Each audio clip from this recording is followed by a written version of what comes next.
I don't think that that is an area that we did very well in, because of the timing that we had. So two people of color were leading the equity audit. That was part of our responsibility and task. And so we had each other, certainly through the conversations that we had. The two of us met weekly, but just in some ways, the timeline we were on and the work that needed to be done meant that I don't think we centered that or thought about that caretaking as much as we could have. It's an area where I feel like I struggled personally a bit. And because I am the project director and PI, wanting to kind of keep things moving forward and support the different areas of work, knowing that we were all working on different pieces of the case charge. But also, for me, there's always this tension between leading this kind of work as a person who is white and privileged like myself, and if we're public about it and speaking about it, I'll be honest that I'm afraid I'm going to be wrong about what I say. I'm going to say something wrong, or I'm going to get the terminology incorrect, or I'm going to offend someone just because I'm not practiced at it, and my life experience is such that the issues aren't affecting me in the same way. So I agree with what's been said previously, that we could have done better in this area. I think we were working on it, and I know that some of us were really involved in, for example, researching historical documents for practices early on in the project. Those of us who have been around that long, as a way of supporting the audit, but that's not the same as being in the forefront of leading different pieces of the actual work of the audit. And I feel like one thing I take away from the whole process myself is a little bit more confidence, maybe in being able to speak to some of these issues as a white person, but still not where I would like to be in terms of feeling like I'm always as conscious as I want to be, as current on terminology as I would like to be, and as sensitive to externalities that affect us differently depending on who we are. Since we had the equity check-in as part of our weekly check-ins at CASE, by the end, we had fallen into the routine of, we're meeting, what has happened in the world today?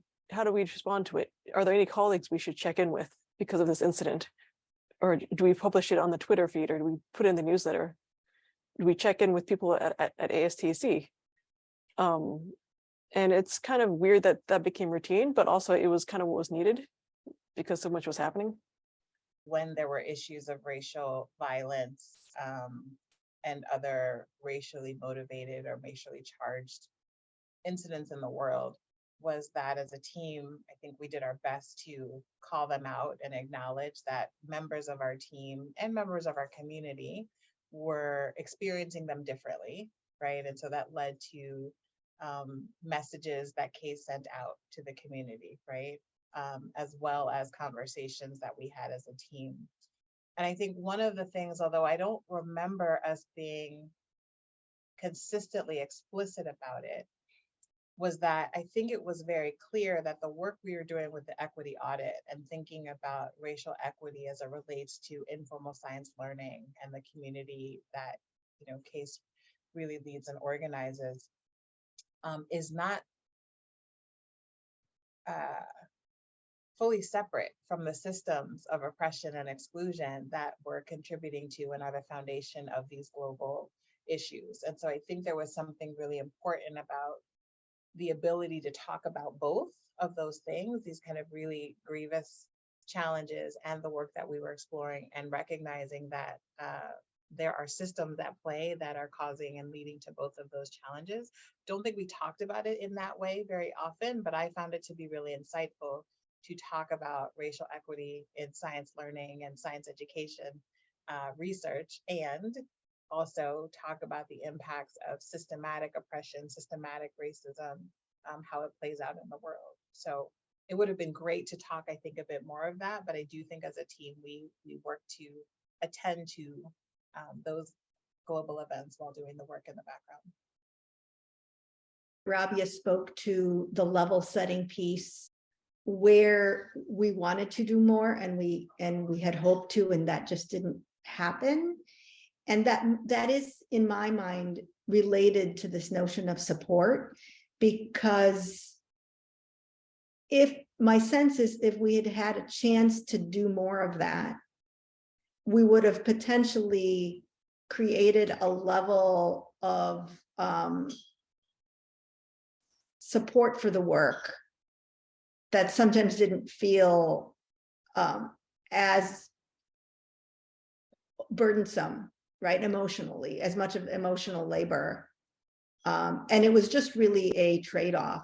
I think overall, I'm not saying that I didn't experience this. This was a good experience. There were times where it just felt like we were really carrying a load, particularly, for example, of reminding the team, but we've agreed on this, or we really need to pause and think about this process a little bit more. I know that feels tough. And so that weight of being, for example, a person who might have to do that reminding, that's where sometimes it felt a little bit where the emotional labor came in. So that may be for someone doing this work, understanding that that's part and parcel of the space, and to be mindful of that. Maybe the most important part of how you try to attend to it, rather than assume that you can make it perfect or get it right all the time.